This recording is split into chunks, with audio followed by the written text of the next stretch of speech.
Welcome to my channel.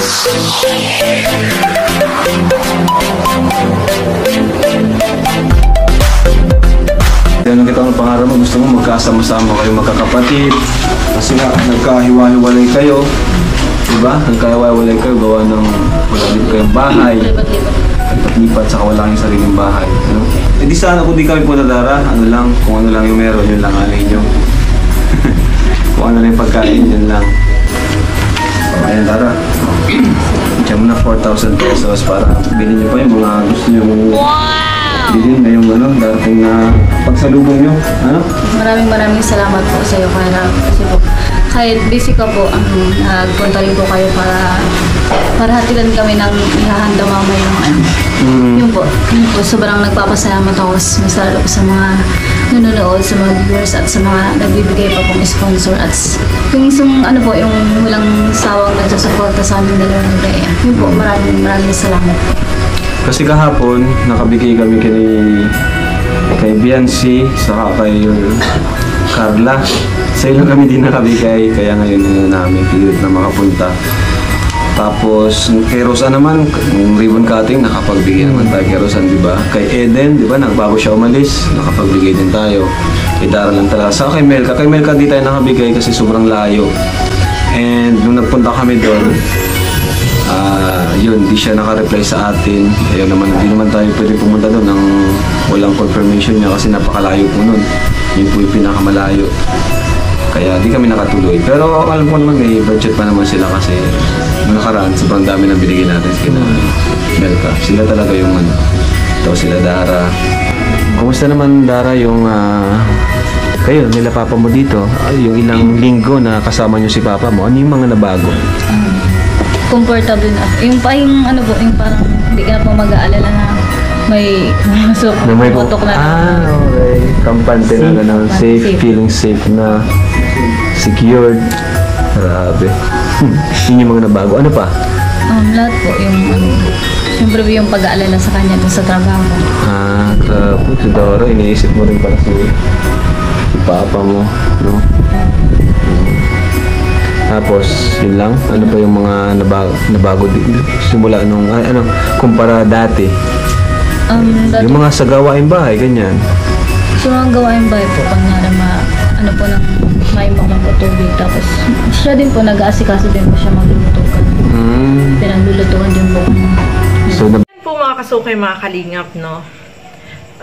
Lahat ng mga kalingap angels ay inisip ni Kalingap Rob. Gusto niya lahat is maging masaya yung kanilang Noche Buena, no? Dahil alam naman natin, Pasko, sama-sama ang buong pamilya, nagsalo-salo, at yun yung spirit ng Christmas, no? Sama-sama yung pamilya, magkakasama, tapos meron sila kahit kaunting handa, is happy na po sila nun.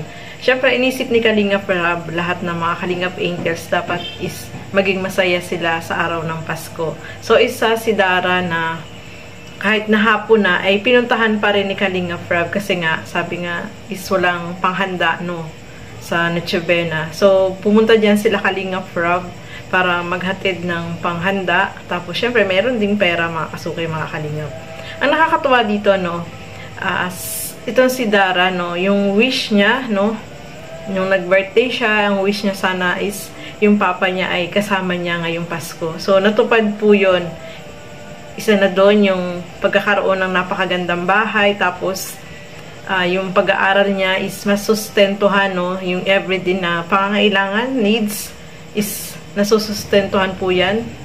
Dahil po yan sa Kalingap, sa pamamagitan ni Kalingap Rob at sa mga sponsor. Yung bahay ni Dara is kompleto sa gamit, no? At ngayong Pasko, yung wish niya na makasama niya yung family niya is natupad din, no? Mga kasukay, mga Kalingap.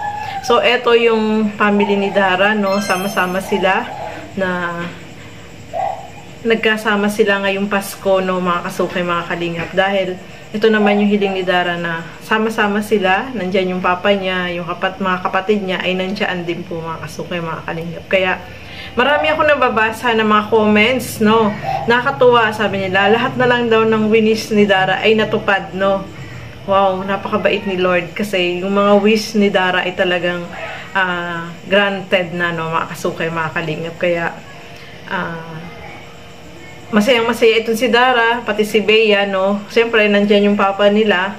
At maganda naman yung plano ng papa niya, no? Mga kasukay, mga kalingap, na gusto niya na magkaroon ng negosyo, yung magtinda-tinda ng isda. Dahil yung pala yung dating ginagawa ng papa niya bago pumunta ng Samar is pagtitinda pala ng isda ang trabaho ng papa niya. So, maganda yun, no? At least may plano kung ano yung gagawin sa year 2024. Kasi ngayong taon is pahinga muna siya, no? Kasi Pasko, bagong taon, syempre, pahinga muna. Pero pagdating ng 2024 is start na siya ng kanyang pagninegosyo, no? At sabi nga niya is gusto niya is isda yung ititinda. At yung kanyang motor ay inaayos-ayos niya para yun daw yung gagamitin sa pagtitinda ng isda, no, mga kasukay, mga kalingap. Sabi nga ni Kalingap Rob is, malay natin, merong mga mababait na sponsor na magbigay ng motor para sa tatay ni Dara, di ba? Malay natin, no, bigla, alam mo naman, yung mga wish ng mga, lalo na si Dara, talagang natutupad, no? Dara, i-wish mo yan. Kasi lahat ng wish ni Dara po talaga is, kung mapapansin nyo, lahat ay nag-granted na, mga kasukay, mga kalingap. Kaya, masayang-masaya tayo para kay Dara at pati kay Bea, no, sa family niya na nagkasama-sama sila ngayong Pasko. Nandiyan yung papa niya at yung mga kapatid niya, mga kasukay, mga kalingap. So, ayan, Merry Christmas and Happy New Year to all. Maraming salamat po sa inyong lahat at lagi po natin suportahan Bal Santos Matubang, Kalingap Rob at Edna Vlogs at yung aking YouTube channel, Gandang Emmy. Sa mga hindi pa po nakapag-subscribe, please subscribe and please hit the notification bell para lagi po kayong updated sa aking mga ina-upload na mga reaction video. Maraming salamat po at hanggang sa muli. Bye-bye!